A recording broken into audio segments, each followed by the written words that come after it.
Fa noho ny fahasimban'ny tontolo iainana indrindra ny sandrika ny farihy mandroseza sy ny ranon'ny ikopa ny rano izay mamatsy sy ny mivarina ao amin'ny farihy mandroseza niaraka tamin'ny orana ny vatravatra izay nisese sy andro vitsivitsy izay dia niteraka ny fahaloton-drano tao amin'ny farihy mandroseza ny papana noho ny mahazatra izay rano izay vokatra izay dia mitombo ny fahasarotan'ny fahadiovandrano izay mahatonga ny rano somary misy loko na ihany koa tsy fampina any amin'ny faritra maro ny jirama dia mampafantatra ny mpanjifa kosa fa izany trangan-javatra izany dia tsy misy fiantraikany amin'ny fahadiovana mikrobiolojika ny rano izay zaraina ny rano vokarin'ny jirama dia mandalo fitiliana manara-penitra isan'andro ataon'ny laboratoara voamarina eo ampamerenana ny jirama dia maneho fialantsiny be dia be amin'ny fanelingelenana ateraka izany ary misaotra tsara ny mpanjifa amin'ny faharetany izay ihany koa no ivadiantsika lafim-baovao afa-tanteraka indray nampiarina teo amin'ny sehatra maromaro ny droit d'accise izay mahatratra 10 isanjato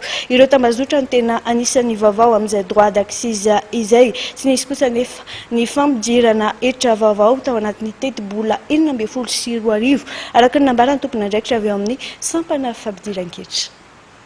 tapaka tao anatin'ny teti-bola mpanjakana 12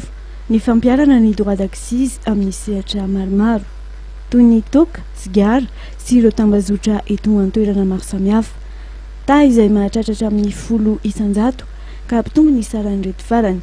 fanamby moa ho an'ny fohy be fitantanana ny hetra ny ampiditra vola bebe kokoa amin'izy ireo ary ao ireo paikady izay entina anavaozana ity sehatra ity Kasika ny resaka sigara moa dia tsy miova ny kasika ny alcool dia betsaka anatin'ny fizantanana ny mikasika ny alcool satria alcool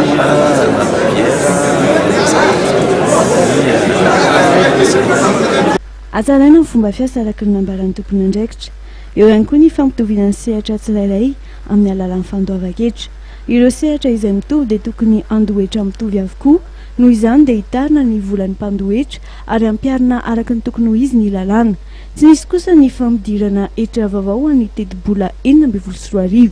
ny aménagement de taux no hita raha toka tamin'ny taona 24 dia niisa 30 mahery ireo aba ary ny ena hatramin'ny 12 izy ireo 5 taona aty aoriana misy foana kosa ny fampidinana hita ho iatran'ny tompon'andraikitra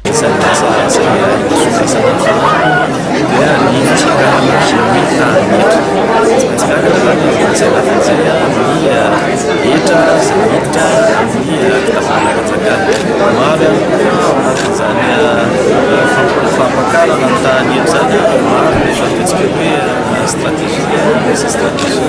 misy ny action izay atao mampahatratra izay